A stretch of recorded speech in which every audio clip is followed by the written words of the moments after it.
Welcome to the Holy Post. The government of Israel has been criticized for building fences in Gaza and the West Bank, but now it's geofencing American churches. Will its plan to reverse the decline of evangelical support for the Jewish state work?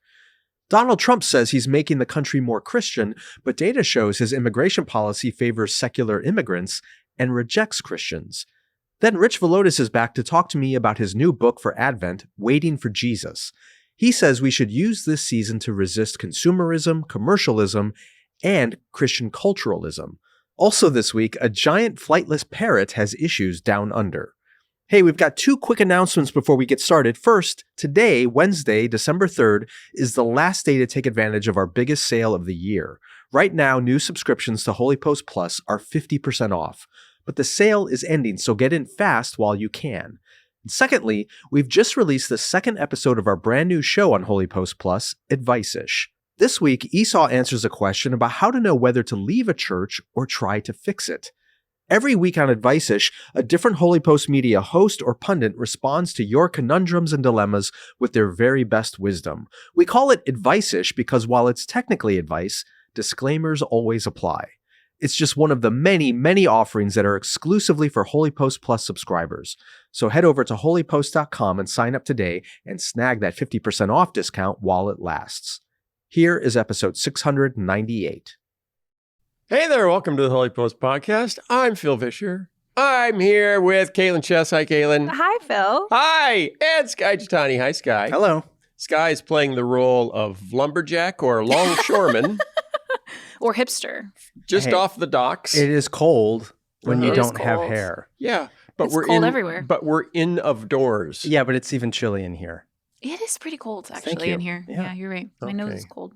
Should we both shave our heads to see if he's telling the truth? You first. That it's. It makes a difference.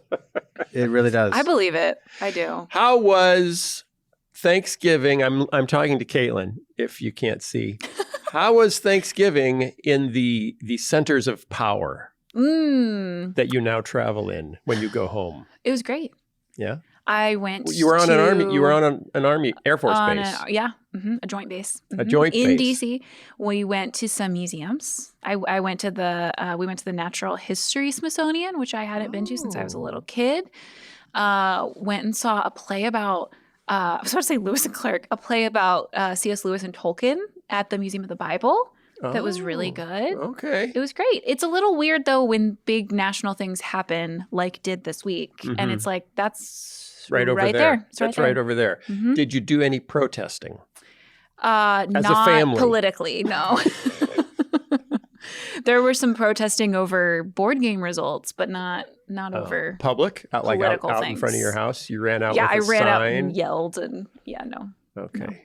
Pretty boring, normal Okay. stuff. But it's Thanksgiving, major holidays on a military base, you think is workable? Yeah, you can For do it. you Yeah. as a staunch pacifist? Not one of those. Yeah, no, it was great. Okay. And you know what? Honestly, biggest benefit is taking walks late at night. Fine. Yeah. Yeah, and not having to worry about the paparazzi. Totally. Now they keep them outside the gates. Now that you're one of America's foremost female theologians. Wow. I wasn't sure where that was going.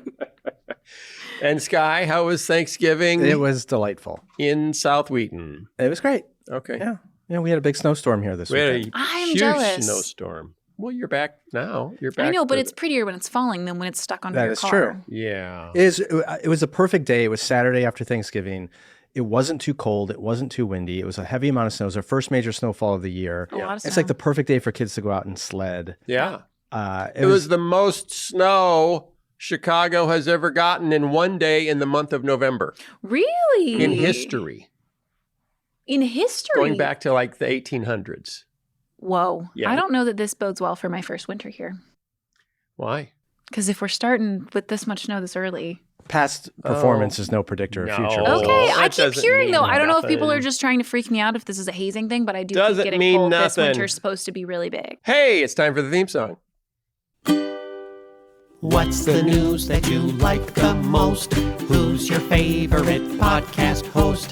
If it's breakfast, get your toast. It's Sky, Phil, Caitlin, and the Holy Post. Skyfill, Caitlin, and the Holy Post. And sometimes other people. This episode is sponsored by BetterHelp.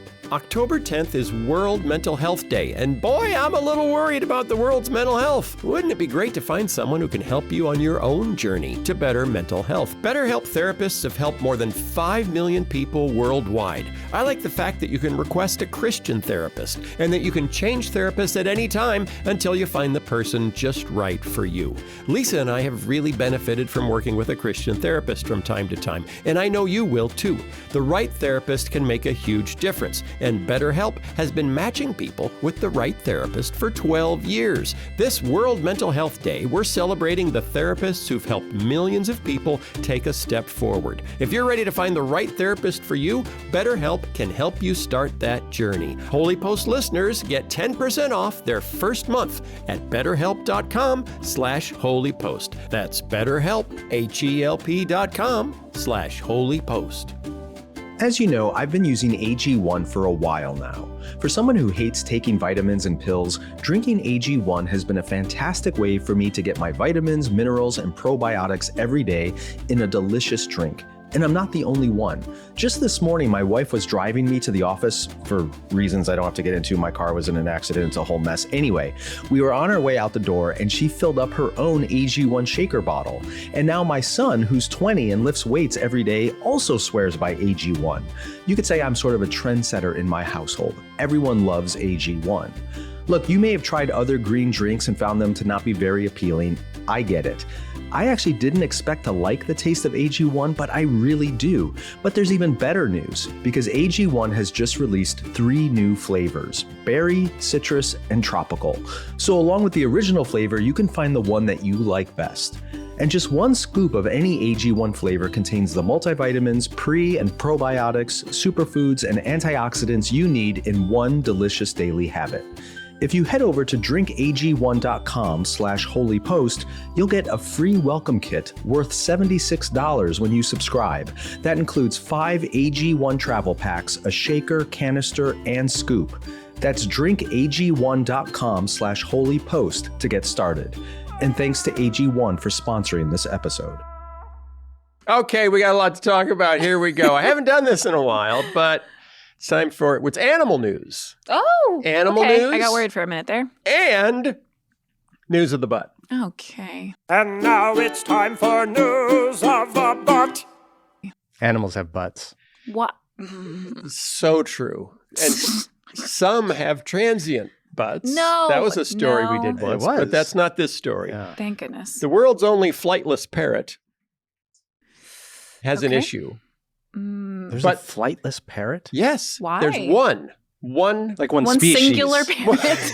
Yeah, he was born without wings. No, there's a species of flightless parrots in New Zealand. Of course. It is called the kakapo. What do they do then? They walk. They walk. Walking is what do you do when you can't fly? I'm you not walk. a bird. Have you heard of kiwis or ostriches? Yeah, okay, Or- okay. Whoa, this thing is Technically, freaky looking. they're kiwi birds. Do you see this? Kiwi birds. Because New Zealanders are kiwis. Look at how huge that is. That's a parrot? Apparently. Kakapo? Yeah, she's looked it up already.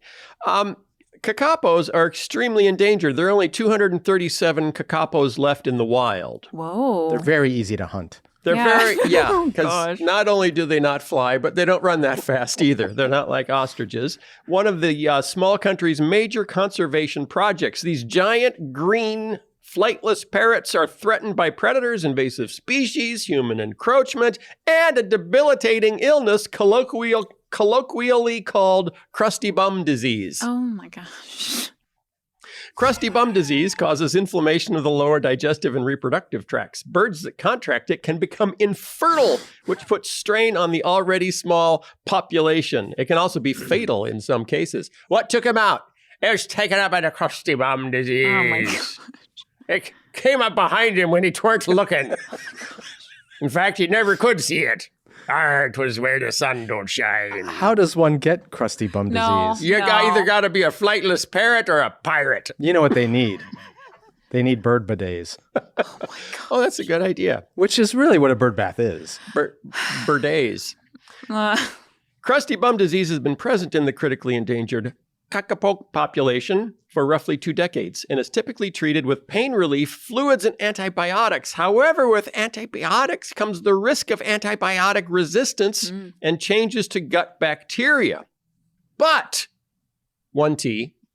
Oh my gosh. However, you could say however. We've got good news. No, I wanted to say but as many times. Yeah, we know you did.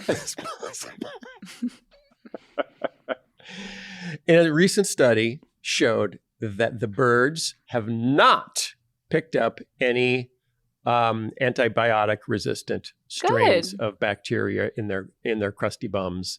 And so they're doing okay. They're doing okay. It's a good news story that crusty bum disease is not taking down the kakapo quite yet. I have numerous questions. I have none. You have questions that I don't want to answer because I don't have the answers, and I just have one question that you don't want to answer. Sermon illustration? Oh, I wasn't prepared, obviously. As opposed to all the other times? Yeah. I guess the we could start with Caitlin. No, I got some. I got some. Okay. I got some. Some. Yeah, multiple. The bacterial resistant antibacterial, what's it called? Bacteria resistant antibacterials. Bacteria resistant bacteria. Right? Antibacterial resistant bacteria. Right. There's a whole thing there about superbugs. Don't harden your heart, right? Don't crustin your bum. Right. Because you end up becoming calloused and then you can't really receive the grace. Your conscience becomes seared. Exactly. And you can't receive God's grace of antibiotics. Antibiotics, that's what it is, not antibacterial. Antibiotic resistant bacteria. Right. Yeah. So you can build a resistance to God, resistance to the Holy Spirit by persisting in your rebellion. And then your crusty bum's going to take you down. The crusty bum of sin. Right. Sin is a crusty bum. I have Okay, I won't go there. What's your other sermon illustration? Well, it was more along the lines of the flightless bird idea. Like a parrot, it's not even attractive, but parrots you typically think of as like colorful and beautiful birds. Yeah, and flying. But the fact that this bird can't fly, I'm curious to know if because he's flightless and they walk with their butts on the ground, is that how they pick up this bacteria and get sick? So like, this isn't the only creature that walks. Yeah, but they shouldn't. They shouldn't. Okay, you know what's crazy? I Googled. Their lifespan is 60 years. Parrots live a long time. On average, and they can be up to almost 9 pounds. You know what? That is a big bird. Yeah. There were turkey shortages this year. This could be an alternative. Yeah, there's only 237 of them, Sky. Well, once they get this problem Apparently, they used to be up. down to 50. Conservation efforts have helped. Oh, my goodness. There were only 50 kakapos? Yeah. Do you think there's ever a point in which you need to just let a species go? No, you hang on to them forever. I can't let you go. Like, does natural selection just select them away? Like, hey, we cannot allow Darwin to win, so we have to keep things alive. Nocturnal. That would. She's learning more. This is interesting. There's so many strange creatures. Also known as the owl parrot. Yeah, it looks like an owl. Interesting. Oh, wow. Okay. But owls fly. But owls fly, yeah. I think we learned a lot today. What do they eat? I'll tell you. For the love. Because they don't look like they could hunt much. Oh, here we go. Yeah, sure they can. Herbivores. They eat. Yeah, they eat herbivores. Fruits, seeds, flowers, roots, and leaves. Yeah, they can't hunt. The rimu tree. What? A key food source, especially during breeding season, is the fruit of the rimu tree. The fruit of the rimu tree, which I assume they have to wait for it to fall down because they can't go get it. No, they're good climbers. Oh, really? Yeah. I read that.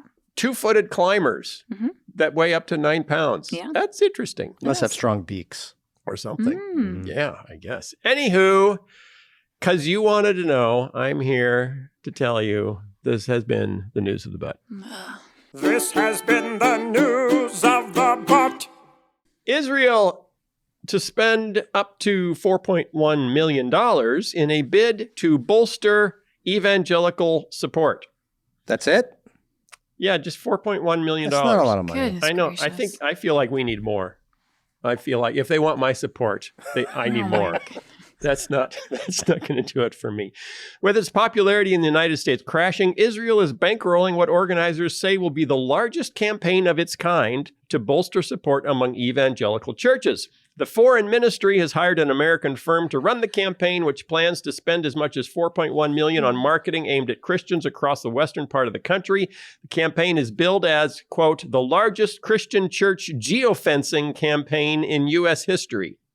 So what's a geofencing campaign? You just ask? about to ask that. It's when the advertiser tracks your location and sends you an ad based on where you are. These ads will be sent to people that come within a certain distance of a set of churches that they target and Christian colleges that they target. So if you are hanging around your church, you might get a special ad served to you by the Israeli government, which will encourage you to be pro-Israeli and anti-Palestinian. How do we feel about this? They're also going to Negatively. Well, what? okay, can we forget the political side of all this?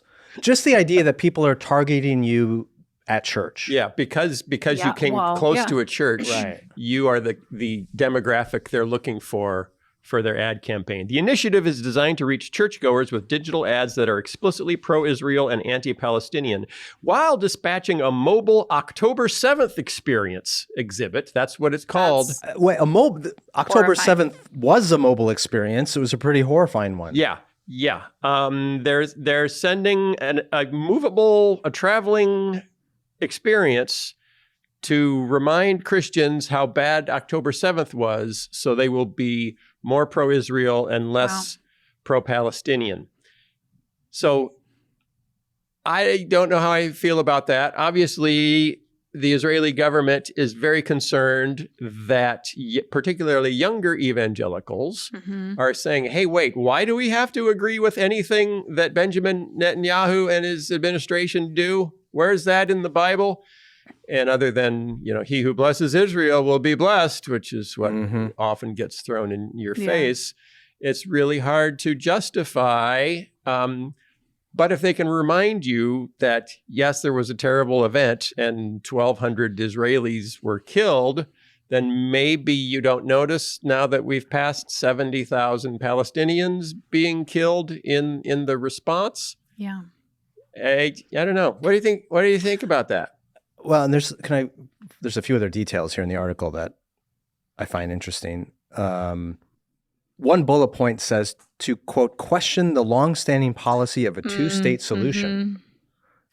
And they are proposing using various celebrities like Chris Pratt, Mel Gibson, and Mark Wahlberg, televangelist Joel Osteen, and former NFL quarterback Tim Tebow as potential endorsers who could bring star power to the pro-Israel messaging. I don't know what their politics are or how they feel about the state of Israel, but that's interesting. Yeah. The firm has pledged to recruit pastors to write op-eds and to distribute pastoral resource packages by mail, and to hire social media influencers and produce television-style commercials.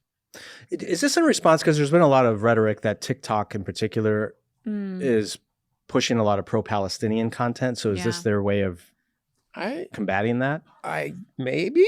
I don't know. They're trying to shore up the base, and in America, they've decided the base isn't northeastern Jewish politicians and influencers, it's Western evangelicals. I'll tell you what, though, if the state of Israel loses white evangelical support, or at least it erodes, I don't know how much, a certain amount, it's pretty devastating for them. That's kind of, because they have relied on that for the last few generations. Right. Is it also though maybe a sign of weakening interest in premillennial dispensationalism and Left Behind books and prophecy conferences that we're just less likely to have the mindset that if it's not set up right, Jesus won't come back. I think part of it, though, is it's the fracturing of media, because when those things were super popular in the 1990s and before, there was Christian radio, there was Christian television, there was a little bit of Christian print media, but it was very centralized. And so if you could capture those platforms, Yeah. you had a megaphone that you could project out. Well, now with YouTube and social media and everything else, there's so much fracturing of media that those voices still exist, but they're not. And they're not the only ones out there. The biggest, loudest pro-Israel, pro-modern Israel voices of the 70s, 80s, and 90s would have been institutions, like Pat Robertson and CBN, the Crouch family, and TBN. So the biggest Christian broadcasters also came out of a tradition of rapture theology, Right? And Jesus will return to Jerusalem, and it has to be in Jewish hands. So those generations now have died, and because of the rise of podcasting and TikTok and everything else, there's just much less influence. TBN and CBN together do not have half the influence they had 30 years ago. Dobson's radio show, a tenth the influence it had 30 years ago. So it's harder for them to, there's no more united front. Right. That it is a part and parcel of our faith that we support, that we must support modern day Israel against any potential opposition. Combine that with the fact that we also see a lot more media from the Palestinian point of view than we used to. Right. So that complicates the picture for an awful lot of folks. Caitlin. I keep thinking on the other end how much reading this reminded me and gave a really tangible example of the fact that a lot of the people that we actually know in our lives, like in our churches and our families, who say things about Israel or Palestine that we think are abhorrent, are very often manipulated. Like, this is a pretty explicit example of not even necessarily in a malevolent way, but just in the way we've talked about before of people are only seeing certain things on the internet, and we assume everyone is seeing the same things we're seeing and coming to different conclusions based on the same set of data, and they're not. And if this is true, then many of the people who we are asking ourselves, how on earth could you possibly come to the conclusions you're coming to, suddenly makes a lot of sense. Like, if this is the information you're being given and it's couched in terms, I also noticed throughout this article, there's a lot of biblical references and language being used even internally to describe what people are doing. So if it's coming to you based on advertising that's targeted towards your church attendance, if it's coming in a context that doesn't even need to be, to your point, Phil, in the context of a dispensationalist time frame or even an emphasis on prophecy, but is just, this sounds really Christian, it sounds kind of conservative, and I'm in that world already, and it doesn't seem like a huge step then to come to certain conclusions. I just think this is a helpful reminder for many of us who are going like, how could you possibly come to the conclusions you've come to or support the things you support, or more importantly, maybe ignore all this other stuff that's happening and seem to think it's unimportant. It's like, well, you might not be seeing any of that stuff and just be seeing this. And then it, again, in terms of empathizing with people, like, it makes a lot of sense that people would come to the conclusions they come to if they're not seeing news about devastating effects in Palestine, but they are seeing repeated reminders of what October 7th was. Right.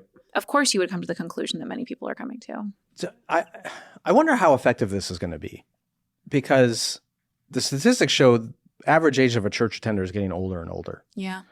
And support for the Palestinian view of this conflict is growing more and more among the young.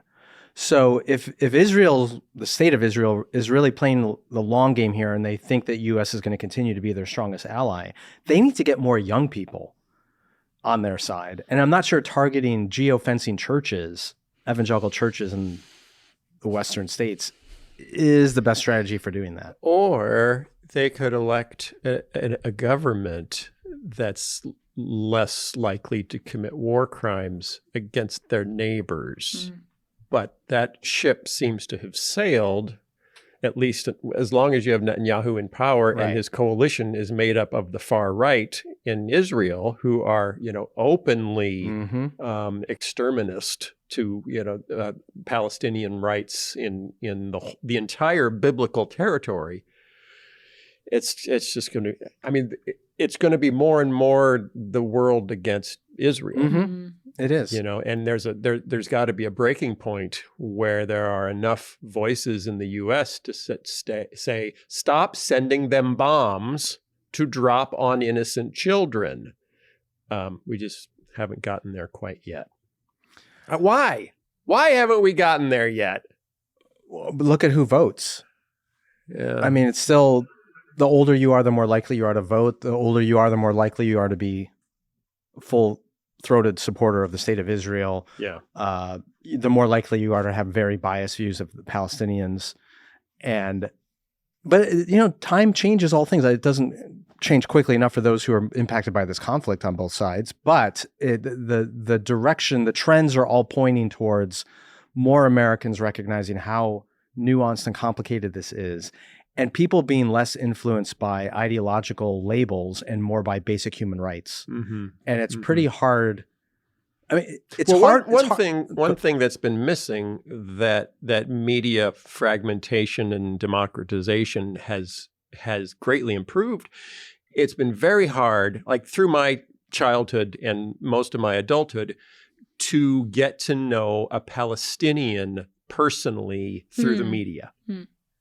Yes, that has changed. Yeah. You would see, because Israeli citizens were portrayed basically as Americans that just happened to be over there. Mm-hmm. They look like us, they talk like us, they think like us. Look, they're wearing the same clothes, and those portrayals were all over the media. That was easy to find. But through that lens, through the lens of a regime like the Netanyahu administration, Palestinians are filtered to look less human, much less like us. And now you're seeing that break down as, there's more and more documentaries that are circulating on TikTok or Twitter or YouTube where they're made by Palestinians, by young Palestinians saying, hey, here's what my life is like. This isn't so great. I think that partly explains why you see Israel doing what they're doing, at least this government in Israel, because I think Netanyahu and the far right in Israel sense that the window is closing. Yeah. And they are desperately trying to create conditions that will make any kind of statehood for Palestinians an impossibility. Right. And they're moving as quickly as they possibly can because that window is rapidly closing. And they're striking fast. They're taking over more and more of the West Bank. They're expanding illegal settlements. They're trying to raise Gaza, because in 5 or 10 years there will not be enough global support for the state of Israel. So 2 things can be true at the same time. Anti-Semitism is bad. Also bad is supporting a government that commits war crimes in the name of a reverse racism similar to anti-Semitism.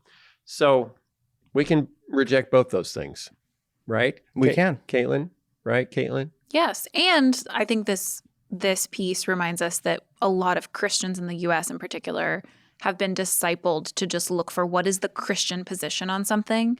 And so if something is advertised to them, not just using vaguely biblical terms, but being told this is the Christian position, they haven't been discipled well to consider that there might be a variety of Christian positions on something, that something might be more complex, that they might need to think for themselves. They've often been told, this is Skye's point very often, that if it just has the label Christian, then that's a good thing. If it looks Christian, that's a good thing, instead of interrogating, is it really in its content thoroughly shaped by the life and teachings of Jesus Christ?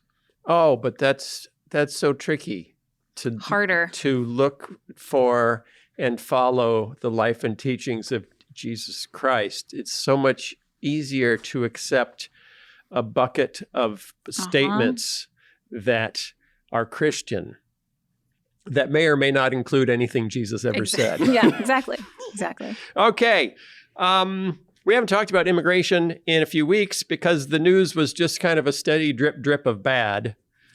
Drip, drip, drip, bad, more bad. Oh, they did this. Oh, there goes another grandma. Oh, there goes a woman who was breastfeeding and they took her 6-month-old away from her so that they could deport her, even though she was here in a legal process to get a green card.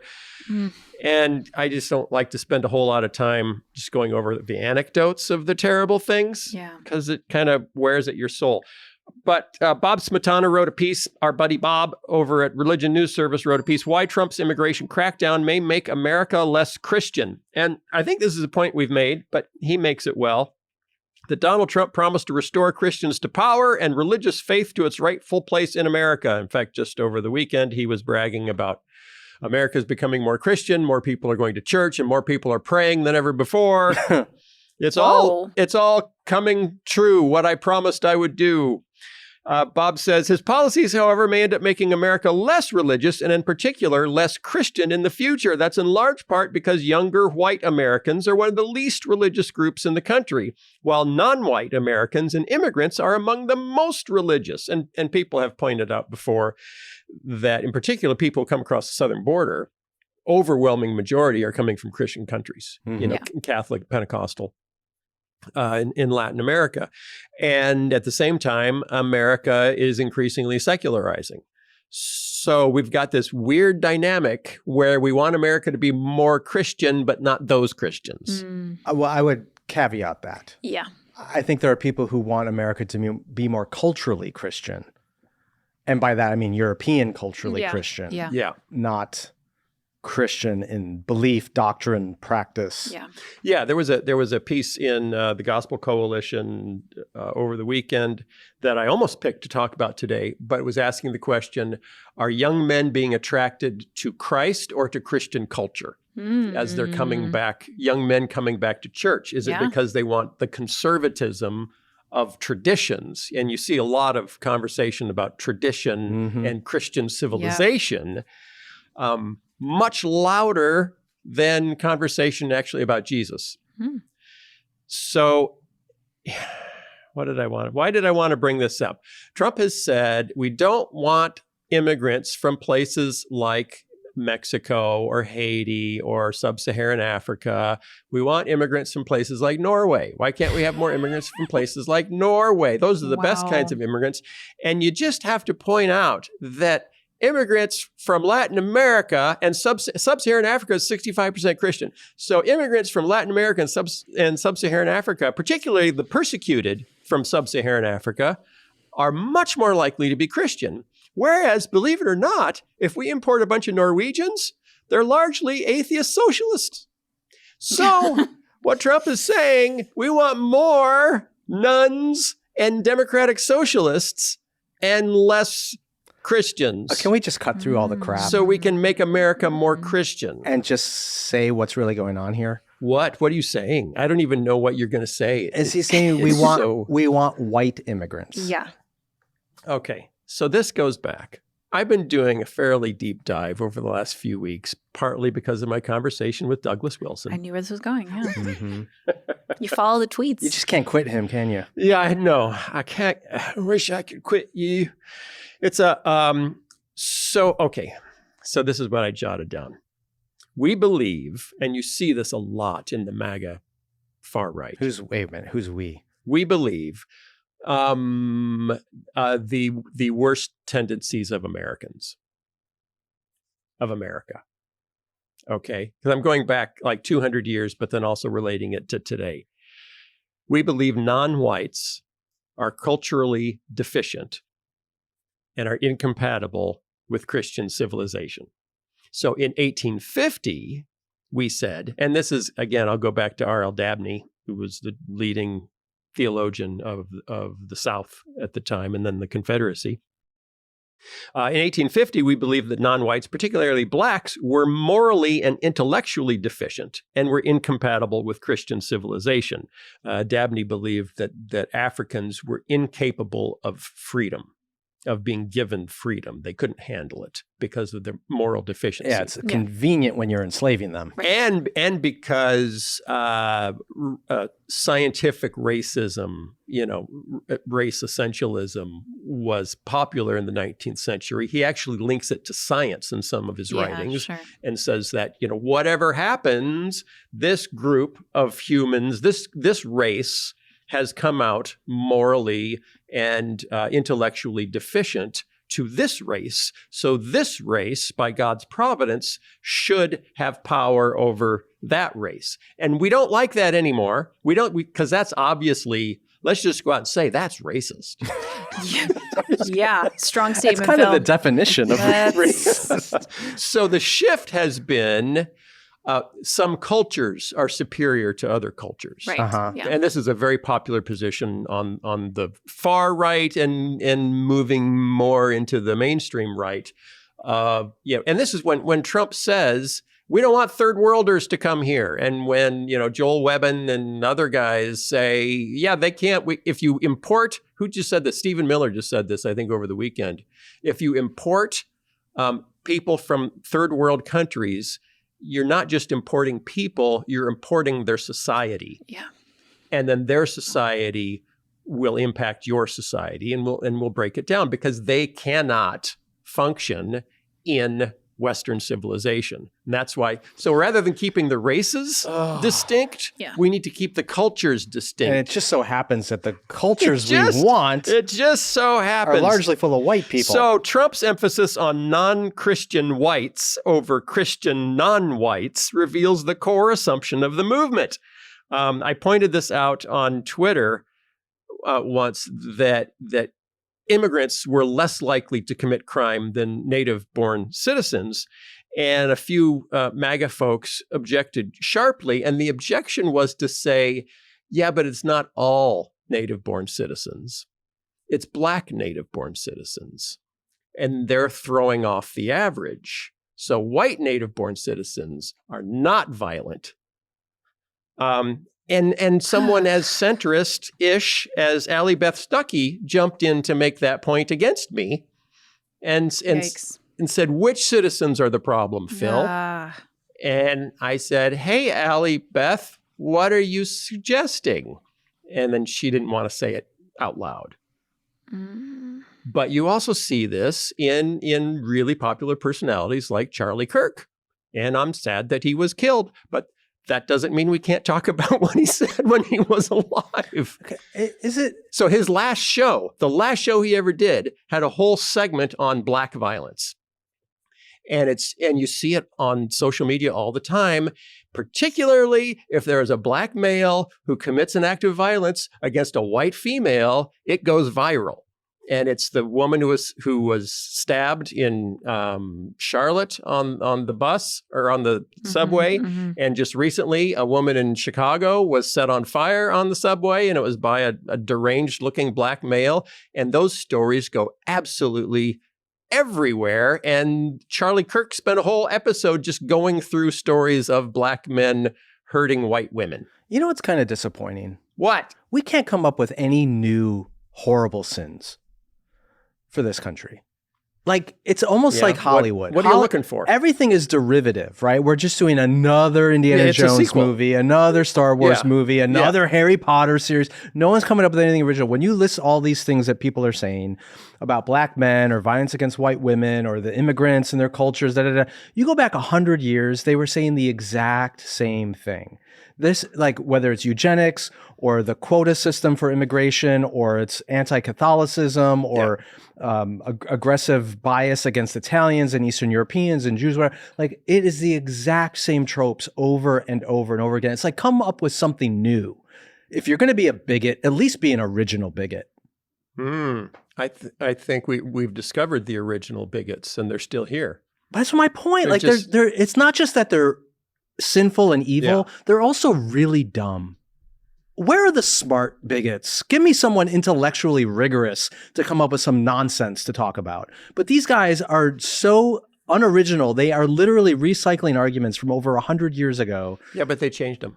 Not really. So it's not about DNA. It's not about DNA anymore. It used to be about DNA. The deficient DNA made non-whites deficient. Now it's deficient cultures make non-whites deficient. Yeah, but they're just removing one step, because when you go back and read those arguments, it was deficient DNA that led to deficient cultures that led to bad immigrants, They're just going, okay, we're going to skip the science part because we can't justify that anymore. We don't like that anymore. We don't like that. We're just going to go with the anthropological argument.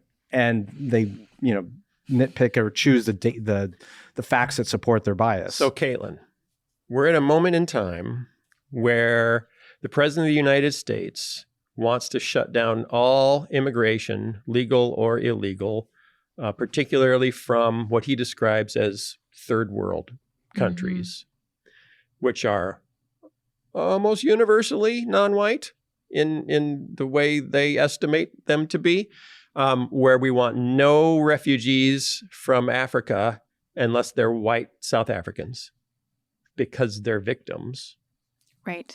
And it's okay to be a victim of crime if you're black and the perpetrator is black or white. If you're white and the perpetrator is black, that's a bridge too far. And we have to rescue you from that terrible situation. The administration is also using, like Homeland Security is using Bible verses to celebrate closing the border and pursuing, the worst of the worst, which means grandmas and breastfeeding moms. What can we do? How do we offset the nonsense other than just by getting on a podcast and talking about it? I just don't know if that's going to do it. Or pointing out that these guys are all talking about Christianity, but not about Christ. I think there's something weirdly comforting in what Skye was just getting frustrated about, which is that it's the same story all the time. Like, when you said get them more original, you're like, what's the more original sin? Like, it makes sense. Like, many people have talked about America's original sin being slavery. And scripture talks about, in a very different way than most of the people politically are talking about this, the way entire communities can be shaped by their sins structurally, and then that impacts people personally. Like, it's often an interplay between personal prejudice and structural incentives and issues. And the reason I say that's weirdly comforting is we have examples to look to. We have abolitionists, we have civil rights leaders, we have examples of people both who did theological work to respond to this. So I've been helping with a class that is kind of an introduction at Duke to Christian theology, mostly for healthcare workers. And they just had an assignment recently where they had to do a close reading on a couple of abolitionist texts. And especially they were focusing on the way the image of God is deployed as an argument. It was one from Angelica Grimke and one from Frederick Douglass. And so we can do that, first of all. Like, there are small groups at churches and there are families that are going, let's read widely Christian theology that comes from different times and places. But because it is still part of our tradition and legacy here in America, we can learn some specific things from it when it comes to how do we theologically respond to these kinds of things. Like, we are not the first ones who've had to answer questions like this, because to Skye's point, some of it has shifted from a focus on biology to a focus on culture, but in another sense, it has often not. Like, many of the abolitionist and civil rights leaders who were writing against this kind of theology were saying not just your biology is wrong, because they didn't have scientific facts to respond to that with, but they were able to say, here's how the way you have treated us or you have treated this community has led to the outcome that you are saying is proof of our deficiency. It's actually this structural issue. It's the way that oppression has shaped a community that has led to some of these problems. So we can go back to that theology. And then, because this is something that's happened before, I think we also then can turn and look and ask, like, what practices, what habits, what kinds of building community were people relying on? I've said this on the show before, but I find it so striking that even when people were engaging politically in the civil rights movement, for example, they were rooting that activism in spiritual practices. So I know a lot of people, especially in the Chicago area, who are really involved on the policy side of immigration questions.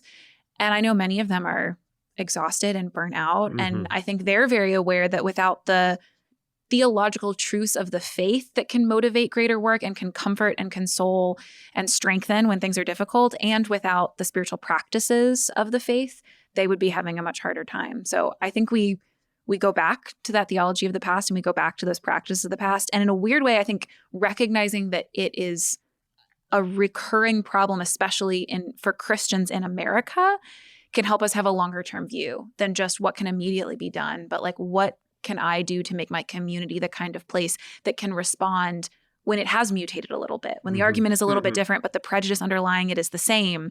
We haven't just focused on responding to this immediate thing, which sometimes we need to. We've also focused on, do we have a richer theological understanding of our whole lives and the image of God and what our relationship with our neighbors means that could maybe help us be ready for something else that looks a little bit different in the future? Why is a crime committed by someone who looks like me less offensive to me than the same crime committed by someone who is different? Because you want to believe that you are good? I mean, that's actually a great example too of some of the Christian theological resources we have for this. Like so much of what motivates some of this storytelling is not just, as I've talked about before, this desire for a certain kind of community and identity, but a real sense of shame. I mean, there's lots of research that's been done on different predominantly white communities in the US that scapegoat communities of non-white people in order to make themselves feel better about things that they are struggling with. So there's also an ability for Christian theology to say, we have language and practice for forgiveness, for confession, for dealing with some of the things that people often don't deal with, and instead that comes out in their prejudices and they're lashing out towards other people. Yeah, there's a reason why Lady Justice, as she's depicted with the scale in her hand, is blindfolded. Because she doesn't want to see this mess. She's like, no way. Because the rule of law is supposed to be impartial, right? Regardless of who the victim is or who the perpetrator is, justice is given out impartially. Right. The ability to do that individually, as a court system, as a judicial system, as a society, the ability to do that takes a higher level of reasoning. It takes a higher level of empathy. It takes a higher level of abstraction and intellect to operate on that level. One of the fundamental problems with racism is it's incredibly stupid. And it appeals to people's lizard brains. It doesn't require higher levels of intellect or intelligence to simply identify with something that looks like me, because there's no abstraction there.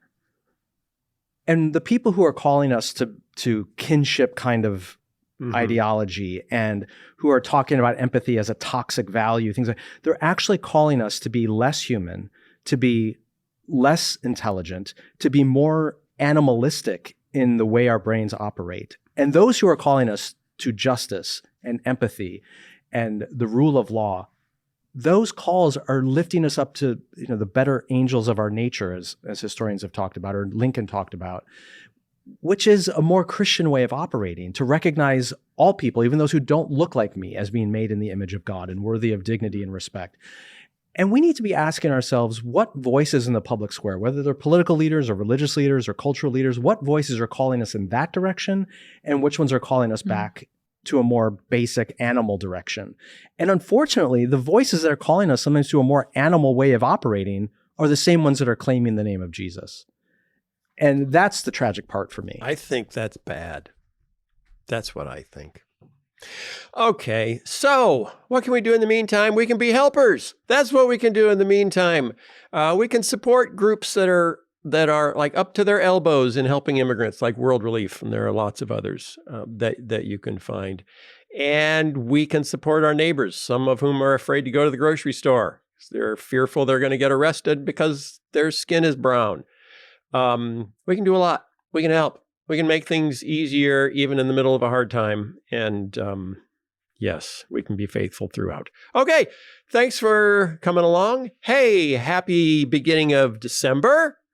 Advent is upon us, and I'm sure we'll get into that at some point over the next 4 weeks. We'll have a guest on that's about something or other. Mike? This episode, Rich Villodas is the interview, and he just wrote a book on Advent. Oh my gosh! Look at that timing. I'm psychic. I'm psychical. Okay, thanks guys. We'll see you next week. This episode is sponsored by World Relief. We talk a lot about refugees and immigrants on the show because God asks us to care for the least of these. Recent cuts in aid and policies that seem designed for cruelty have made the lives of displaced people much harder, both here in the U.S. and overseas. How can you help? Our partner, World Relief, is helping families who've been forced to flee their homes, providing food, clean water, medical care, and emergency support. And here in the U.S., refugees and immigrant neighbors are receiving housing support, English classes, and job training to help them rebuild their lives. As we enter the Advent season, if you're looking for a way way to live out your compassion for families in crisis? This is it. Every gift makes a difference, and monthly giving is especially powerful because families need steady support, the kind that shows up when crises hit and stays long after the headlines fade. If you want your generosity to make a real lasting difference, start your monthly partnership today at worldrelief.org/holypost. Again, that's worldrelief.org/holypost. This episode is sponsored by Aura Digital Picture Frames. It's that time of year again, Christmas pageants and school events and kids doing the cutest things. We've got family that would love to be at those events, but they live too far away. That's why an Aura Digital Picture Frame is the perfect Christmas gift.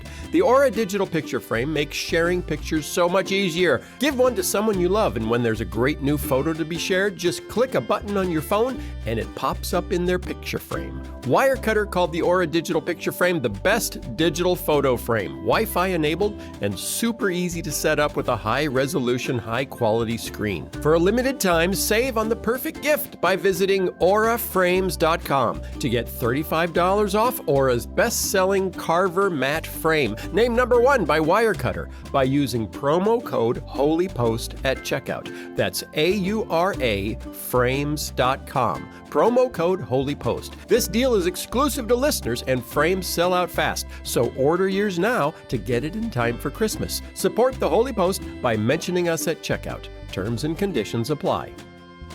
This episode is sponsored by Blueland. This holiday season, while you're filling up on Christmas cookies, it would be nice to know you aren't also filling up on microplastics. That's why we've made the switch to Blueland cleaning products. Blueland products meet the highest standard of clean. They're effective, yet gentle on people and the planet. In fact, Blueland was named an EPA Safer Choice Partner of the Year. From cleaning sprays and toilet bowl cleaner to dishwasher and laundry detergent tablets, Blueland's formulas are 100% microplastic free, made with certified clean ingredients, free from chlorine, bleach, and harsh chemicals that are safe to use around my grandkids. You'll love not having to choose between the safe option and what actually gets your home clean. To stock up on sustainable cleaning products for yourself or to give a beautiful, sustainable gift to your friends and family this holiday season, go to blueland.com/holypost and save up to 30% during Blueland's holiday sale. Don't wait, they only do this once a year. That's 30% off during Blueland's holiday sale by going to blueland.com/holypost. Blueland.com/holypost for 30% off. In our culture, December is one of the busiest times of the year, but that's not how Christians have traditionally understood the weeks leading up to Christmas. Instead, Advent used to be a season of slowing down, fasting, and anticipation. In a word, December was for waiting, not rushing. My guest today is Rich Villodas. As a pastor in New York City, he understands the cultural currents towards busyness and noise in this season. But his new book is designed to help us move against that current. It's called Waiting for Jesus, an Advent invitation to prayer and renewal. It's written as a devotional, one short reading each day of December leading up to Christmas, and it's designed to be read either individually or as a household or group. But here's what I really love about the book and everything that Rich has written. It's simultaneously spiritually formative and culturally aware. In other words, he invites us to examine both our souls and our society through the lens of Scripture.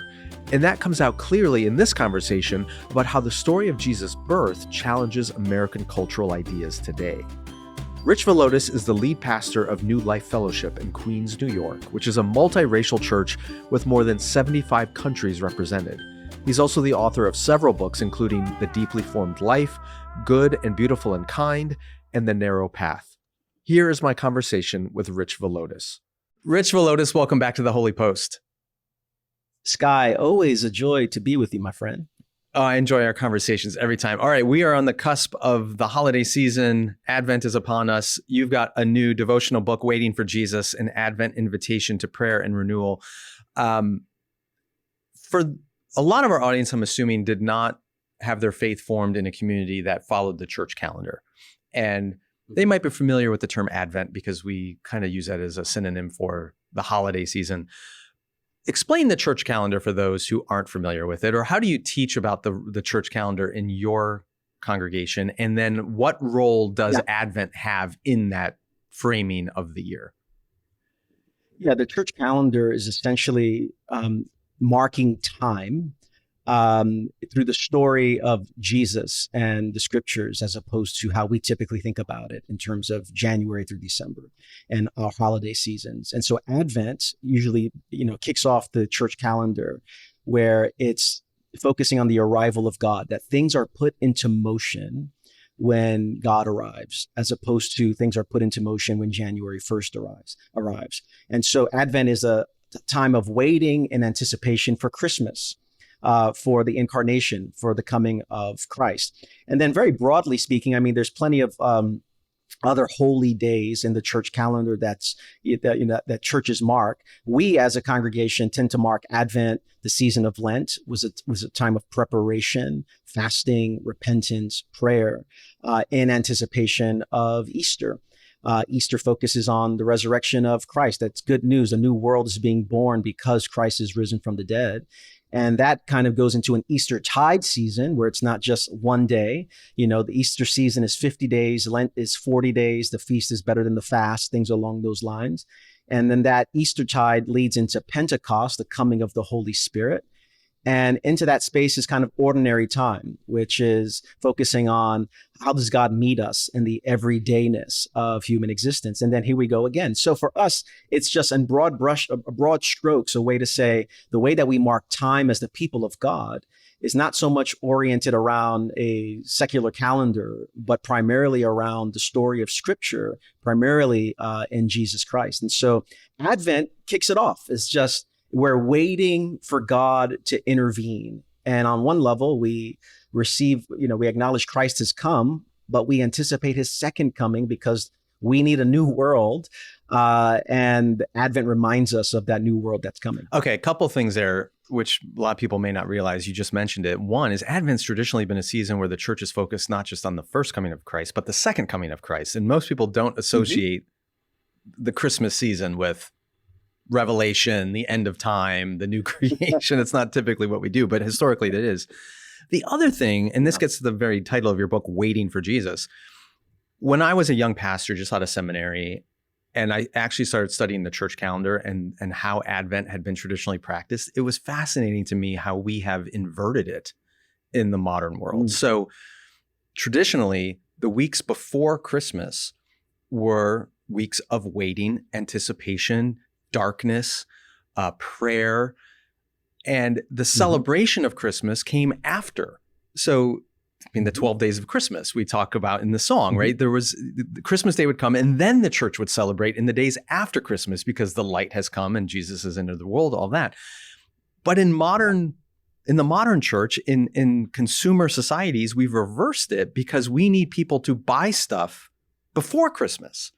So we celebrate and have all the lights and all the wonderful music and all of the celebration in the weeks before Christmas. And then for a lot of us, the most depressing day is December 26th, because then it's just kind of downhill from there. So talk about how the way we practice Christmas or celebrate it and the role of waiting. One of the early sentences in your book that caught my attention is, our waiting patiently is God's laboratory for our transformation. But the way our culture celebrates Christmas is not waiting patiently. It's all the fun and food and festivities before Christmas rather than after. What's interesting, there is an author and theologian named Ron Rolheiser who said that our culture knows how to anticipate an event, but not how to sustain it. And I think that's in many respects what's going on here. We look towards something, and then it's here, and then we move on in our very trending topic kind of society that we're in. We don't know how to sustain it. Advent essentially says, yes, something is wrong with the world, and we are in anticipation, waiting for something to happen outside of us. In many respects, it's a very vulnerable space because it causes us to confess that the new world that we're truly longing and hungering for is outside of our power. And so we want to participate with God, of course, in it. But there's something outside. And so we're waiting for Jesus. Now, Sky, when I wrote this, there are three reasons why I wanted to capture the waiting for Jesus emphasis, because this season is marked by at least three things, the way I capture it: consumerism, commercialism, and a kind of Christian culturalism. And it is those three things that get in the way of really waiting for Jesus. It's marked by companies getting how much money can we get, consumers, how much can we, what can we buy, what can we, what stuff is going to satisfy our desires and such. And then a Christian culturalism, which basically says, let's get Christ back in Christmas and all the rest there. And the emphasis is not really about Jesus. It's more so about a kind of a general religion, a civic religion around Christianity, not so much about waiting for Jesus. About a culture so for me, those three, that's exactly right. Those three things get in the way of actually what the season is for. It's waiting for Christ to come again, celebrating his first coming, but recognizing this world will be fixed ultimately when Christ comes again. One of the chapters you have here, you're talking about Simeon and waiting in community. That's the other thing we don't tend to do very well. You mentioned how we don't wait, we just celebrate and then we move on. But what does it mean to wait in community in this season? And how are you guys practicing that in your church? In some ways for us, as we anticipate Christmas, the Advent season. So in terms of even the way that we our prayers during Advent on Sunday mornings, the small groups that are connected in relationship during this Advent season, we often have church-wide initiatives during the season of Advent and during the season of Lent, where we wait together. We're fasting together. We're in scripture together in these kind of more prolonged, church calendar seasons. And so waiting for us together is, well, number one, it's very easy to wait alone. And in the isolation and loneliness of our society, we need people who are going to walk with us and wait with us, like Simeon had Anna, for all those years waiting for the Messiah to come. And so even along those lines, this goes a little bit into the Christmas season, but I mean, every year we have what's called the Blue Christmas service, which, it's usually jingle bells and all the rest there for Christmas, but it's an opportunity to name the losses that this season brings about much pain and desolation. And so we create a space even in the Christmas Advent season to name losses, pain, suffering happening individually and around the world. And that's really an important season for us and service for us in this Advent season. Well, we're speaking at a time, and maybe this Advent will be different because of the realities of our culture and what's happening politically. And in many of our communities, people feeling very insecure and threatened by what's going on, and the need to have solidarity with one another in our, whether grief, anxiety, or our anticipation is important, which brings me to the section you have here about Herod. And I knew you were going to go there, Sky. Well, you wrote this is page 48. You say, this Advent season, I've been asking this question: is my default posture to those who threaten me one of animosity or one of kingdom love? And I thought I underlined this because I have been struggling with exactly this. And I don't know if there's that many people that are actually threatening me directly, but who I perceive to be a threat to the things I value and to the people I care about. And it's easy to land on that animosity. So explain how Herod fits into this, number one. But more importantly, describe the difference between animosity and kingdom love towards those we see as a threat. Yeah. Well, I think Herod, number one, sees anyone who is a threat to his power as someone who needs to be eliminated. And I think that has a lot to do with the world that we're in right now. I think there's a spirit of Herod, if you will, that's permeating our culture right now. That so when life is seen through the lens of fear and scarcity, the only reasonable way forward is elimination. We see Herod do that with children it's a very painful part of the story of the Advent Christmas story. And so number one, I think the Advent season invites us to ask, to what degree am I viewing the world through the lens of fear?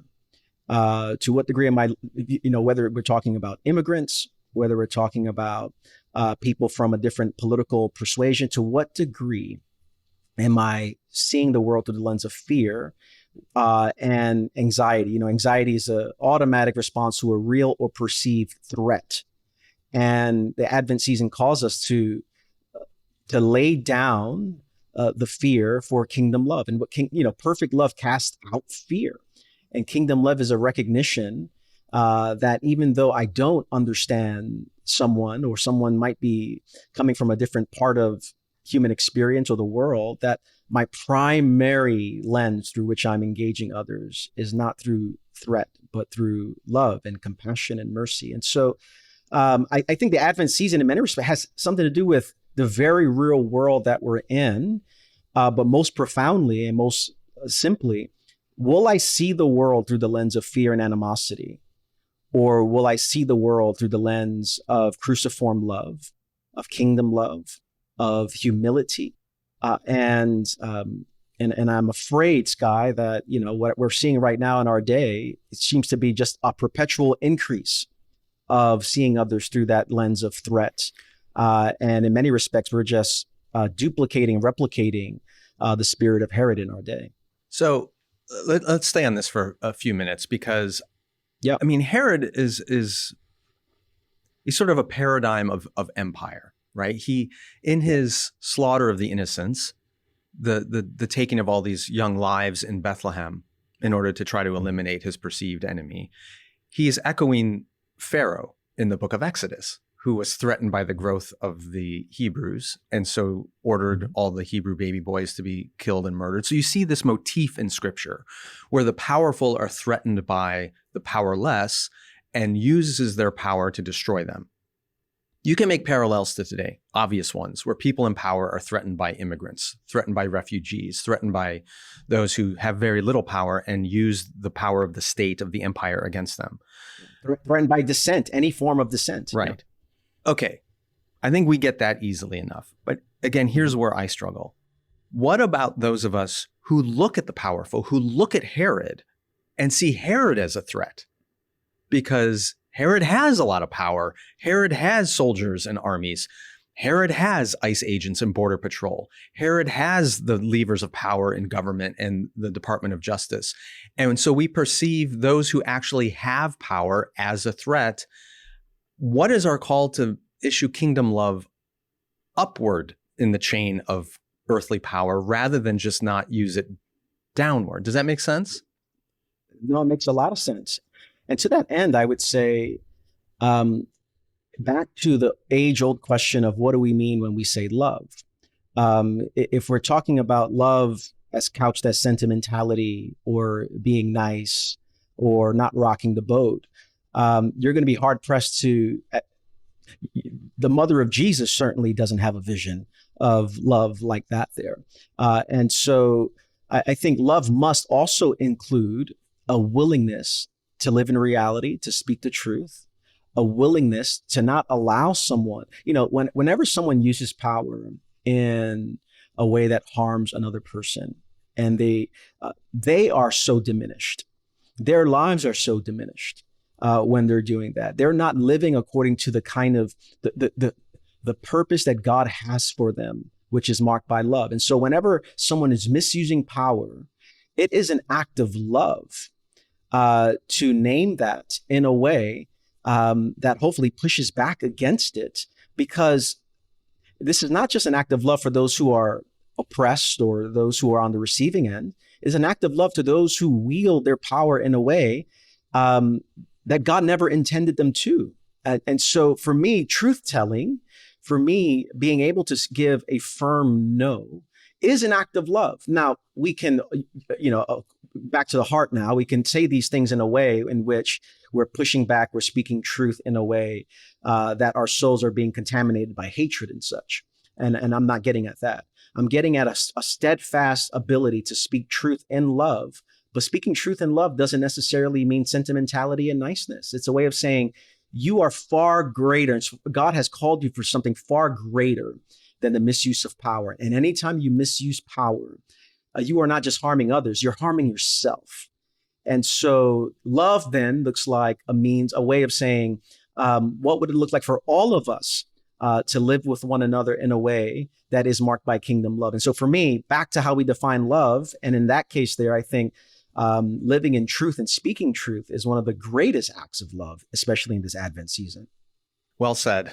I hope people, as we go through this Advent season and they hear the nativity stories in church or in their homes as they read your book or scripture, it's a great opportunity to just reflect on, is the king I'm following look more like the one who came humbly in the manger, or does the king I'm following look more like the guy in the palace who's trying to destroy his enemies?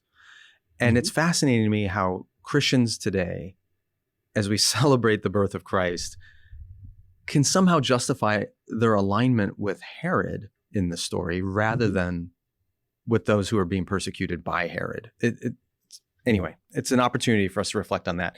To keep this theme going, later on in the book, page 57, you say Advent is a welcome reminder that in addition to bringing peace to our world, God also invites us to join him in that effort. That this isn't just a story we receive, but it's a story we carry forward and embody. As you think about applying that either to yourself, your family, or your church community, what does it mean to bring peace to our world, do you think, in 2025?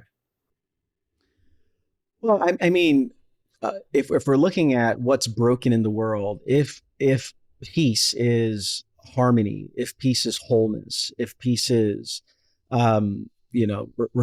reflection of the love of Christ for a broken world, I think we have to be able to name where are the fractures, where's the brokenness, where's sin, and in the name of Jesus, what would it look like for us to begin to mend that? And so on one level, the holiday season is fraught with all kinds of tensions because families are getting together, whether it be Thanksgiving, Christmas. Topics are going to surface that can cause greater disruption, greater disorientation. And so to work for peace and make peace might be, what would it look like to enter into those spaces and those conversations in a way that does not perpetuate the fractures and continue the animosity one towards another? What would it look like for us to not have the last word? What would it look like for us to be more curious and to say, hey, how did you come to that conclusion about this particular area? Tell me what part of your story or what happened that made you come to this conclusion. That's on just a family kind of perspective. But in the church community, Scott, we've talked before, I pastor a church in Queens, where 80 nations are represented in a neighborhood where 123 languages are spoken, and our diversity spans ethnicity, culture, a generation, socioeconomics, politics as well. And to be a peacemaker in many respects, I think, is what does it look like to hold on to myself while remaining close to others, especially in times of disruption and anxiety. And so, the call to becoming a more differentiated community in person where there can be distinction without disconnection. Now, hopefully there's enough alignment, this is the prayer, right? That our lives are trying to be modeled after Jesus, that the distinction is not Jesus, not Jesus. And we're okay with that. As Christians, we're saying, what would it look like to model our lives after Jesus? But how do we hold on to our distinctions and not have that automatically lead to disconnection? And I think that's the work that I'm hoping to do in our church family, and one of the ways that we're seeking to work for peace. Before we wrap up, just a reminder to people, like, this book is written devotionally, and it's designed to be read individually or in your family or household community. And there's questions and prayers in here. So it's a very helpful guide through this season. I hope people will use it that way. But towards the end of the book, day 21, it's 25 days, leads you through December up to Christmas. Yep. Day 21, you talk about slowing down to ponder, which is rooted in Mary's response to everything that happened to her and pondering all these things in her heart. That might be one of the most difficult things for people to do in contemporary Western cultures that are driven by consumerism and all the hoopla of Christmas, to slow down and ponder. What active disciplines need to be put in place? Because we can get through these weeks and look back and go, I didn't slow down at all. It's actually one of the busiest times of the year with school programs and work holiday parties and on and all this stuff that goes on. How do you practically slow down and ponder when the rest of the world is going at a faster pace than ever? Yeah, I mean, Sky, sociologists say we live in a continuous state of partial attention where we're always glancing at something else. And so we glance and we don't behold. Very practically, the goal is not to become a monk for these 25 days during the season. I mean, we have lives to live, we have kids, plays to attend, we have things to shop for. At the same time, here's my reframe. My hope is that it'd be a recognition that a little bit in Jesus's hands goes a long way. A little bit in Jesus's hands goes a long way. And so it might look like, before bedtime, I'm going to take inventory of a given day. I'm going to take 3 to 4 minutes to do an examine on what happened this day. Where did I miss the presence of God? Where did I see the presence of God? How is this going to help me to live differently tomorrow? It might be midday where you set your timer. I'm always setting my timer on my phone. And it might be, for the next 2 to 3 minutes, I just want to recognize, Jesus, we're waiting for you.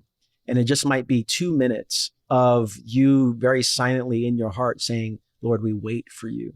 And when the 2 minutes are up, you go about your day. But I think we need, in many respects, not large swaths of like time with God. I think we need a recognition that even the 2 minutes, even the 5 minutes, the 10 minutes, whatever it might be, a little bit in Jesus's hands goes a long way. And I think that's far better. I'd rather us give God 2 minutes in the morning and 3 minutes at night. And it's just like, what's 2 to 3 minutes? You know what it's better than? 0 minutes of not doing anything and just being scattered and in a continuous state of partial attention. And I think what begins to happen is this: the more we behold and ponder, I think our souls begin to crave more of it. And so do not despise the days of small beginnings. It might be 2 minutes you start with, and your soul says the next day, I need 10. And so start where you're at, not where you're not. And I think for me, that's a very simple approach to trying to ponder and contemplate Christ in this season. That's a good word. I think so many of us let the perfect be the enemy of the good. And we have these expectations of this is what I'm supposed to be doing. And when that is unreachable, we just don't even try. And this is a perfect season, given the craziness, to carve out just those 2 minutes here and there where you can, and maybe even do it with others in community, like you say. Rich, I think I speak for everyone here at HOLYPOST when we say that you are one of the more thoughtful, courageous, non-reactive pastoral voices in our culture today, and incredibly grateful for that. And we follow you closely in the things you're doing. And now that you've got a guide for people through this Advent season, I hope they'll take it up and read your other work as well, because it's needed today. Even when you're not addressing exactly what's going on in our society, you are giving us the tools and the framework and the spiritual wisdom to be able to face those things. So pick up any of Rich's books, but his latest is Waiting for Jesus, an Advent invitation to prayer and renewal. Thanks for being back with us. Hey, make a sacrifice to the algorithm gods and like and subscribe to this video and our content. It's the only way they will honor us on YouTube.